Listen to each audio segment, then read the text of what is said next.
Adashmasam iqtisodchi Bekzod Hoshimovdan nima uchun iqtisodiyot sohasiga kirib kelganliklarini so'rashganida, u Singapurdagi Nanyang texnologiya universitetini bitirgandan so'ng matematika fakultetini va O'zbekistonga, ya'ni Toshkentga, O'rta Osiyo mamlakatlariga qaytib kelganlarida nima uchun Singapurdagi yashash tarzi boshqacharoq va O'rta Osiyo mamlakatlarida yashash tarzi boshqacharoq degan savollar ko'p kelganligini aytgan edilar. Undan keyin esa nima uchun ba'zi mamlakatlar boyroq yashaydi, nima uchun ba'zi mamlakatlar kambag'alroq yashaydi degan tushunchalar orqali iqtisodga kirib kelgan edim deb aytganlar, agarda adashmayotgan bo'lsam.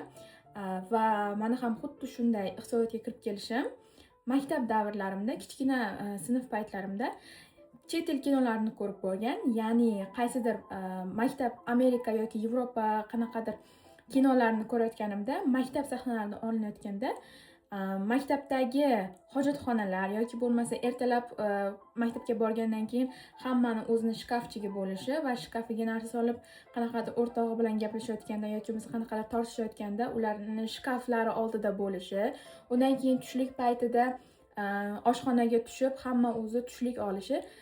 Demak, janr qanaqa bo'lishidan qat'iy nazar, u yerda qanaqadir kamsitilish haqida bo'ladimi, u yerda qanaqadir do'st topish, do'stlari bilan munosabatlari yiqilish, shunaqalar bo'ladimi? Meni butun fikr hayolim maktabdagi shkaf, maktab koridorlari kattaligi va maktabdagi oziq-ovqatlar, ya'ni sog'lom, svejiy oziq-ovqatlar berilish bo'lgan, patnosdagi oziq-ovqatlar bo'lgan. Va aniq esimda 5-sinf paytim yaqin dugonam bilan xuddi shu Spider-Man kinosini muhokama qilganimizda, Bunuskon maktabga borganmiz va kinoni ko'rdingmi? Ko'rdim, mana bunaqa deganmiz. Biz dugonam bilan Spider-Man, ya'ni Peter Parkerni xarakteri yoki Spider-Mandan tashqari ko'proq maktablarni shkafchik bor, qani endi bizada ham bo'lsa, maktablarda obed berishar ekan, qanaqa endi bizada ham bo'lsa degan narsani gaplashganmiz. U payti 5-sinf bo'lganman va yaqin dugonam bilan mana shunamizda gaplashganmiz. Shunday qilib, meni iqtisodiyotga qiziqishim mana shu maktabdagi shkaf va hojatxonalar va koridorlar kattaligidan boshlangan desak ham bo'ladi. Demak, bugungi mavzuyimiz shundan iboratki, biz va ko'pchilik aslida muhim deb sanamaydigan qaysidir kichik mavzular, ya'ni biz nazarga olmaydigan qaysidir kichik muammolar aslida juda ham katta muammolarni hal qiluvchi omil sifatida bizga ishlab berishi haqida gaplashamiz. Bir tasavvur qilib ko'ring. Maktablarda juda ham kanalizatsiyasi yaxshi tashkillashtirilgan zamonaviy hojatxonalar va ichimlik suvi, toza suv bilan ta'minlanganligi va albatta har kuni tushlik bilan ta'minlash. Har bitta maktabda mana shunday shart-sharoitlar bor.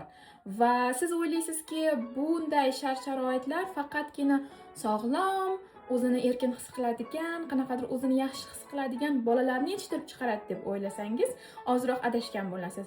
Bu shart-sharoitlar har qanday mamlakatlarda ijtimoiy, iqtisodiy o'sishning eng negiz omili sifatida rol o'ynab beradi.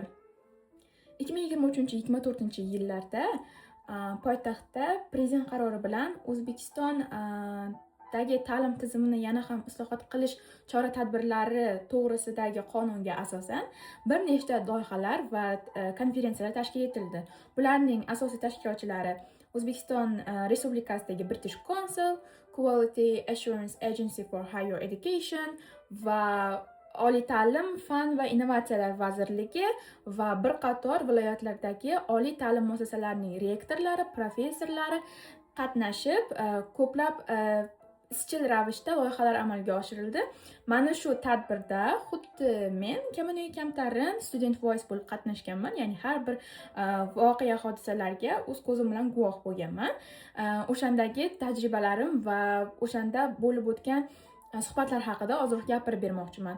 Bu loyihalar asosan ta'lim tizimini yanada ham rivojlantirish, O'zbekiston ta'lim tizimi demak darajasini ko'tarishga yo'naltirilgan edi va unda asosiy bo'lib British Council va Quality Assurance Agency tomonidan oliy ta'lim muassasalari rektorlariga qo'shimcha qanaqadir master-klasslar o'tdi. Qanaqa qilib student va o'qituvchi qanaqa qilib yaxshi munosabat qura olishi, qanaqa qilib biz nogironligi bo'lgan talabalarimizga yana ham sharoit yaratib bera olishimiz kabi narsalar mana shunday mavzular bo'ldi.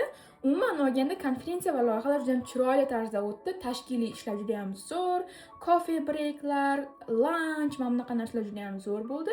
Undan keyin coffee break paytida men o'zimga o'zim aytdimki, men social anxiety'ni yengishim kerak, ya'ni borib ko'proq networking qilishim kerak deb Turkiya Istanbuldagi British Council demak organizatsiyasidan kelgan vakillarni oldiga borib suhbat qildim. Ya'ni Turkiya bilan O'zbekiston ta'lim tizimidagi o'xshash jihatlar yoki bo'lmasa ularning yaxshi ta'lim, sifatli ta'lim deganda nimani tushunish kerakligini bilmoqchi bo'ldim-da.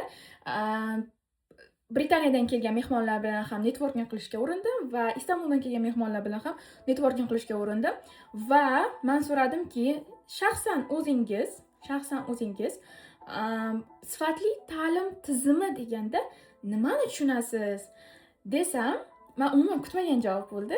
Menimcha sifatli ta'lim bor joy degani birinchi o'rinda toza va shinam muhit, undan keyin chiroyli talablarga javob beradigan oshxona va mazali ovqatlar tushunaman dedi.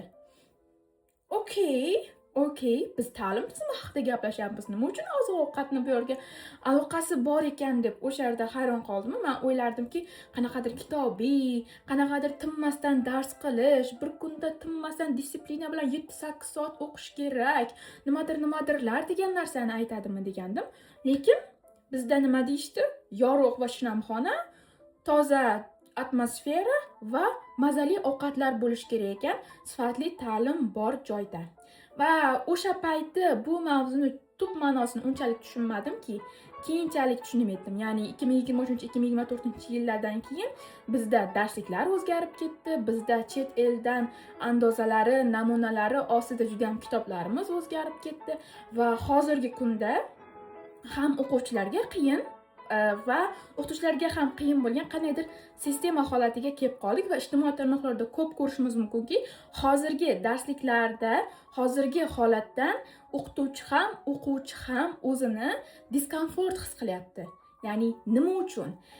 Va muammo yaqin kunlardan beri men shu narsani o'ylaymanki, bizga aslida ulardagi, demak, Istanbuldagi yoki umuman bo'lganda o'sha Britaniyadagi universitetlar, Britaniyadagi maktablarni darsligini, ularni kitob hajmi, ularni kitoblaridagi misol uchun tekstlarning yengilligi, rasmliligi, rangliligi, muqovalari misol uchun boshqacharoq ishlab chiqarilgan, ularni olishimiz kerak emasdi. Biz aslida o'sha joyda, mening shaxsiy fikrim bu, biz o'sha loyihalardan oldin maktablardagi toza suv ichimligi bilan ta'minlanganlik va hojatxonalarni sifatga javob berishi mavzusida gaplashganimizda va ko'proq mana shunga e'tibor qaratganimizda tizim yaxshilanishiga tezroq hissa qo'shgan bo'larmidi deb o'ylab qoldim.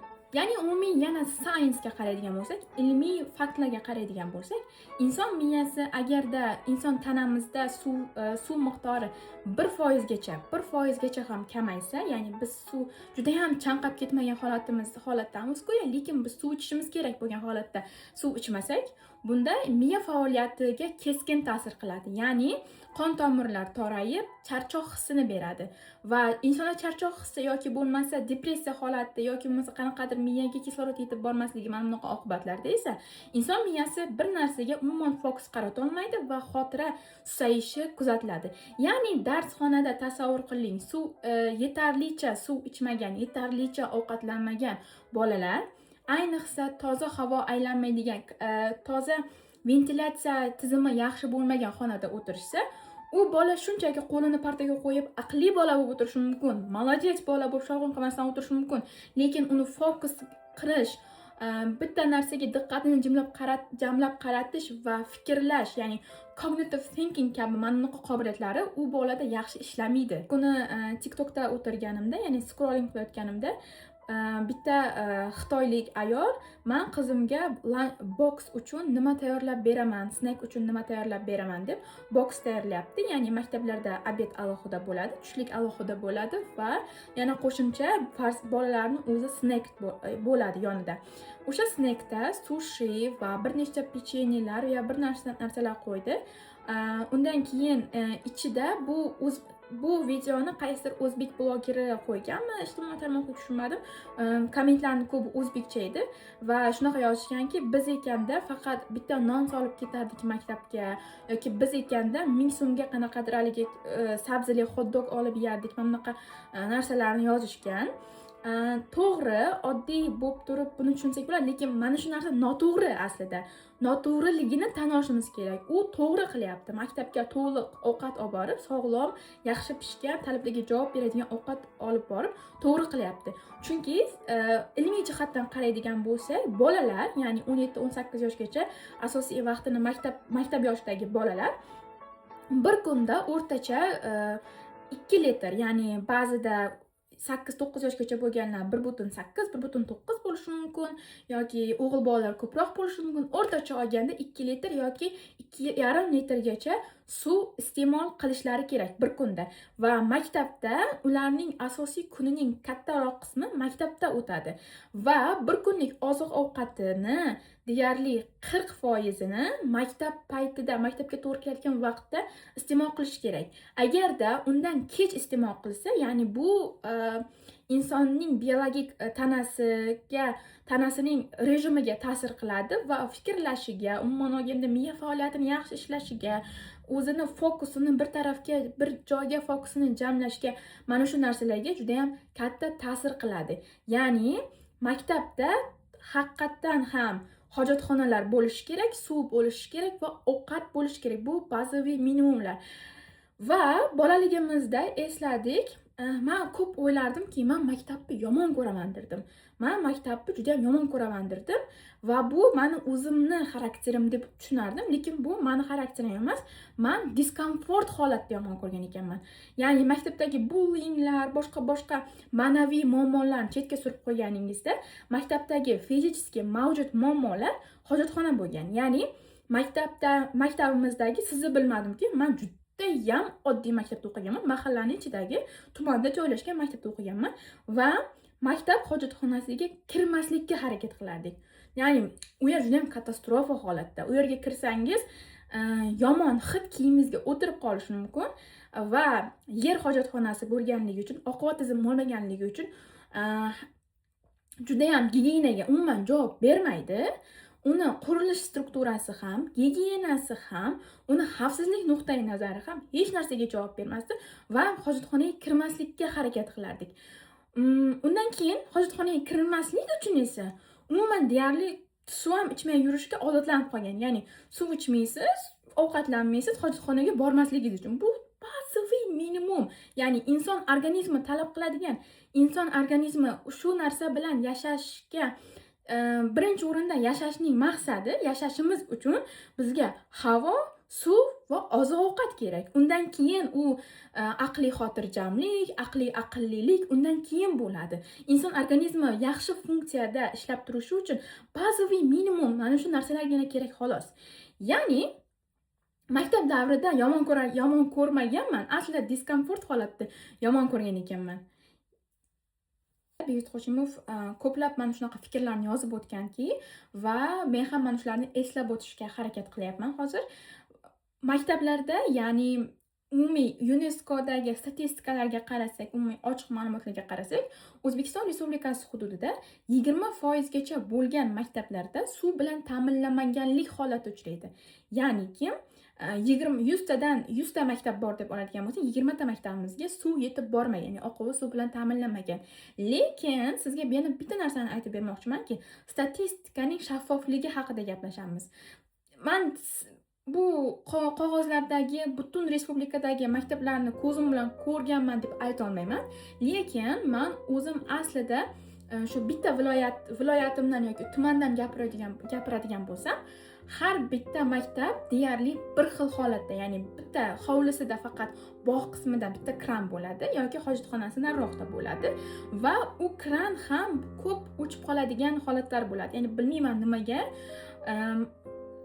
kun davomida qaysidir muddatlarda faqat kelishi mumkin. Ya'ni butun boshli maktab, o'quvchilar, o'qituvchilar, ubojsiz hamma narsa bog'dagi o'sha chiqib turgan bitta kranga bog'liq. Hamma o'sha yerdan borib ishlatadi. Iqtisodchilar va ta'lim tizimidagi yetakchi insonlarning fikri shuki, oddiygina maktablarda suv bilan ta'minlash, hojatxonani to'g'ri strukturaviy tashkil etib va oddiygina qo'lni yuvish, sanitariya gigiyenik shart-sharoitlarni yaratish maktablarga bo'lgan o'quvchilarning qiziqishi, ya'ni maktabga borish hissi, o'zini komfort his qiladi o'quvchi, undan keyin maktabga bormaslikka qanaqadir stupid qanaqadir bahonalar izlamaydi. Va oddiygina mana shu narsalarni hal qilish, davomatni tekshirish uchun qurollangan qandaydir lavozimlarni sayilashdan ko'ra ko'proq samaraliroq, ham ijobiy bu o'quvchilar uchun va ham kelajak uchun, iqtisodiy, ijtimoiy holat uchun plusroq, kattaroq foyda olib keladigan nazariya sifatida ko'p ta'kidlab o'tishadi. Ya'ni bu narsani faqat men emas, mendan katta iqtisodchilar ham hammasi takrorlab o'tishyapti. Va xuddi shu narsalarni o'qib turganimda, yana o'sha maktab davrlarini eslaganimda, men uchun dars qoldirish bu yaxshiroq edi. Darsga bormasam, uyda o'tirsam, o'zim dars qilaman, komfort zonada, qornim to'q va boshqa. Oddiygina qish paytlarini eslaganingizda forma kiyish juda ham qattiq talab qilinadi va qizlarga kofta, yubka kiyilganda qishda uni tagidan bruk yoki qalin narsa kiyamiz yoki bo'lmasa qishda kurtka bilan yoki palto bilan o'tirganimizda pustinlayni yechib qo'yinglar, komissiya kelyapti deydi. Va eshiklarni ochtirib, havoni almashtirib, kiyimlarni yechtirib o'tiradi. Xona juda ham sovuq, bitta koftada o'tirishingiz kerak. Nimaga desa, xunuk ko'rinar ekan, pustin bilan o'tirish, komissiya kelsa chiroyli bo'lib turish kerak. What? Bitta narsa bor. Nima uchun biz mana shu narsani qilishimiz kerak? Nima uchun qanaqadir fake figuralar yaratyapmiz? Nima uchun qanaqadir fake bo'lgan qanaqadir ideallik yaratyapmiz? Oddiy bazaviy minimum yo'q-ku. Bizda отопление ishlamayapti. O'shaning uchun bolalar kurtka kiyib o'tiradi. Agar issiq bo'lsa, bola nima uchun kurtka kiyadi? Uyda bola kurtka kiyib o'tirganini ko'rganmisiz hech? Oddiygina bazaviy narsalar va oddiygina oshxonasi ham yo'qligi, qanaqadir bufetda, ko'p maktablarda shu oshxona faqatgina qanaqadir tumanlar markazidagi yoki shahar markazidagi katta idumlarda yoki boshqa xususiy tomonlarda, xususiy maktablarda oshxona bo'lishi mumkin. Unda ham unchalik ham sanitariya, gigiyena talablariga javob bermaydi. Xuddi mana shu maktabgacha ta'lim, ya'ni bog'chalar va maktablar oshxonalarini hozirgi kunda ko'ryapmiz. Sanitariya tekshiruvi qilib, ijtimoiy tarmoqlarga ochiqcha olib chiqishyapti. Bu talabga javob bermaydi. Nimaga bunaqa ushlab o'tiribsiz? Nimaga bunaqa qilib turibsiz? Lekin u strukturani kim quradi? Kim o'qituvchini o'zi qurib bersinmi yoki bo'lmasa ota-onalar pul tashlab oshxona qurishi kerakmi? Yoki bo'lmasa bog'chani egasi qanday suv tortib kelib, qanaqa qilib unitaz qilib qanaqa qiladi yoki 300 ming yoki 400 mingga bog'chaga boradigan joyingizda qanaqa qilib siz premium lyuks sharoit so'rashingiz mumkin? Buni kim to'laydi? Mana bunaqa narsalarga e'tibor qaratmaymizda. Biz qandaydir komissiyani yaratib olib, qanaqadir qurollangan odamlarni topib olib, uni nazorat qilishga boramiz. Kimni nazorat qilyapti? Nima uchun bizga bu kasblar kerak? Nima uchun bular oylik olib shunaqa kasb qilishyapti? Undan ko'ra xuddi shunga ketadigan mablag'larni biz hojatxona va suv qurishga sarflasak, maktab va bog'chalarimizda bu yaxshiroq bo'lmasmidi degan fikrlarni aytib o'tishgan edi. Demak, o'sha iqtisodchi Behzod Hoshimov yozib o'tishgan edi. Bu fikrlar juda ham adabiyroq tarzda, ya'ni statistika ko'rinishida yozib o'tilgan va men o'qidimda, nima uchun biz shunaqamiz? Va ko'p bu mavzuda juda ham ko'p o'ylab, bu mavzuni video qilishni juda ham ko'p o'ylab va oxiri chiqarishga harakat qildim. Bu yerga kelib, ularni o'rgatishadi. Farzandlarni o'rgatishadi. Qay tarzda samimiy diagnostika bilan shug'ullansa bo'ladi odam ovqatlangandan keyin va hojatxonaga boradi. Odam axlati tilrang bo'lsa, demak u soppa-sog' ekan. Agar mana bunda ko'kroq bo'ladigan bo'lsa, kasallanadi. Hattoki ekzemplyarlarda bosib qo'ygan. Ekzemplyarlarda. Точно oqlamayapsanmi? Assotsiatsiyasining asoschisi va eng birinchi prezidenti hisoblanadi. Buni men sizga aytib o'tdim. Bu odam esa ancha kulishgan. Nimaga shunchalik hojatxonalarga e'tibor berasiz deganda, u demak hamisha aytardi. Agarda odam aynan uyida nafaqatgina oshxonasiga, balkim hojatxonasiga ham qarasa va hojatxonaga borish madaniyatini shakllantirsa, to'g'ri tarzda gigiyena qoidalariga amal qilsa, demak uning hayoti ham balkim uzunroq bo'ladi va demak elementar gigiyena qoidalariga amal qilishni barchamiz unutmasligimiz kerak. Va hamisha hojatxona deganda hamma jim turadi, lekin aynan mana shu odam sababchi bo'lgan Koreyada bu mavzuga jim turishmaydi va Koreyada mana ko'rdinglar, yosh bolajonlar hali bog'chadan turib garshokka borganda shundoqqina demak ular qarab o'rganish kerakki, samodiagnostikani, ya'ni qanaqa ularda kasal bo'lishi mumkin. Qolaversa e'tiborli bo'lishi va eng asosiysi hech qachon hojatxonalar haqida unutmaslikda. Aytgancha bu va shundoqqina orqamda shaffof hojatxona. Tushunasizmi? Jamoat joyida shaffof hojatxona farqi lekin ichkaridan kirib eshikni yopishingiz bilan hamma yoq qop-qora bo'ladi. Ya'ni ichkari ko'rinmaydi.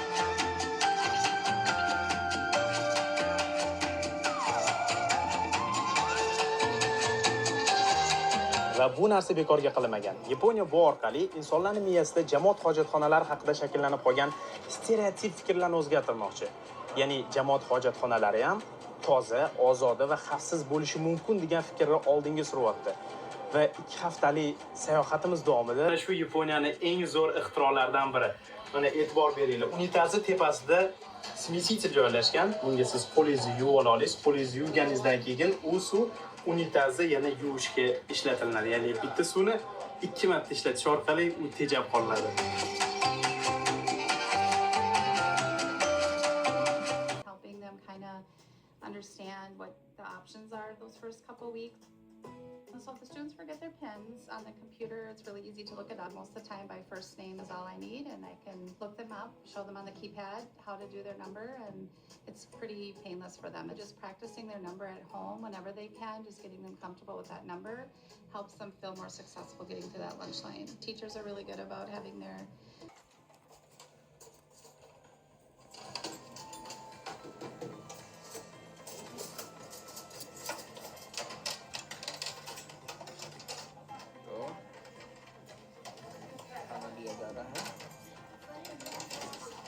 den här är lite smutsig. Ja, den där kan du ta.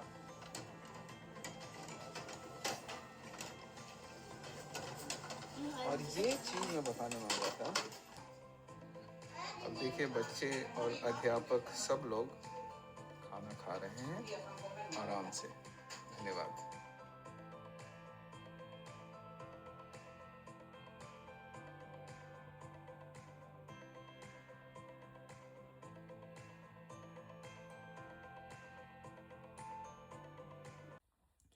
Umuman hududlar bo'yicha qaraydigan bo'lsak, kunning soat 11, 12, soat 1, 2 mana shu vaqtga qaraganingizda har 3 ta boladan bitta bolani qorni och bo'ladi.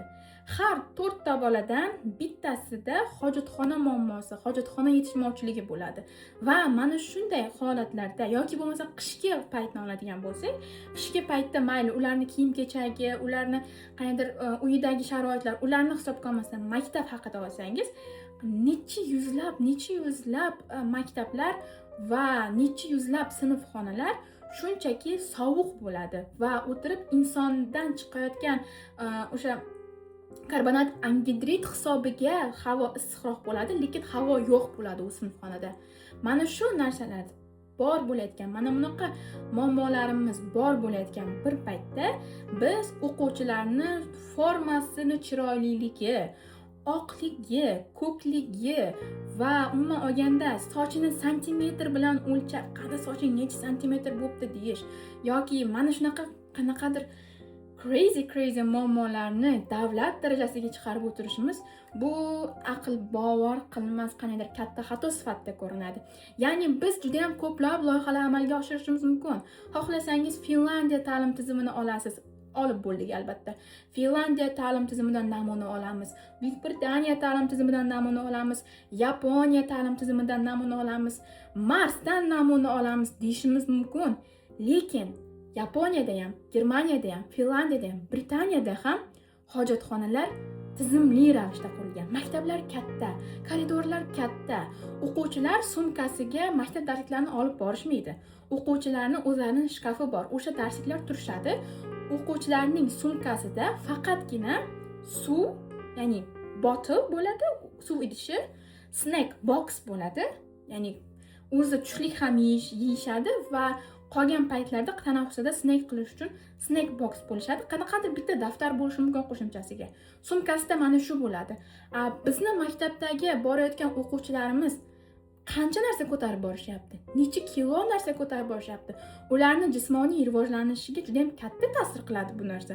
Ayniqsa qiz bolalarga.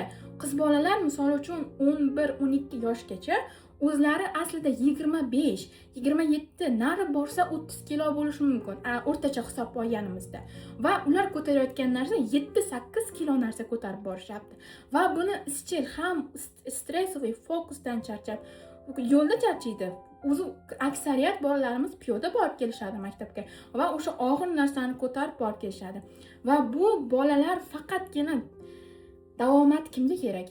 Ya'ni o'sha 30 ta bola sinfda o'tirganlik kimga kerak? Agarda umuman ichidan maktabni yomon ko'rsa, ichidan yomon ko'rsa hamma narsani, o'zini diskomfort his qilgandan keyin uni psixologiyasiga ta'sir qilib, uni networking qobiliyatlari pasayish boshlaymiz. Asabiyroq, depressiyaroq holatda bo'ladi va maktabda o'qituvchi bilan o'quvchi yoki o'quvchilar o'rtasida agressiv holatlar kuchayishi mana shu asosiy sabablardan biri hisoblanadi. Agarda ozroq yumor qo'shib ketadigan bo'lsak, Kung Fu Panda multfilmini eslasangiz, unda butun ko'p vaqtini sirli masalliqni izlashga sarflaydi.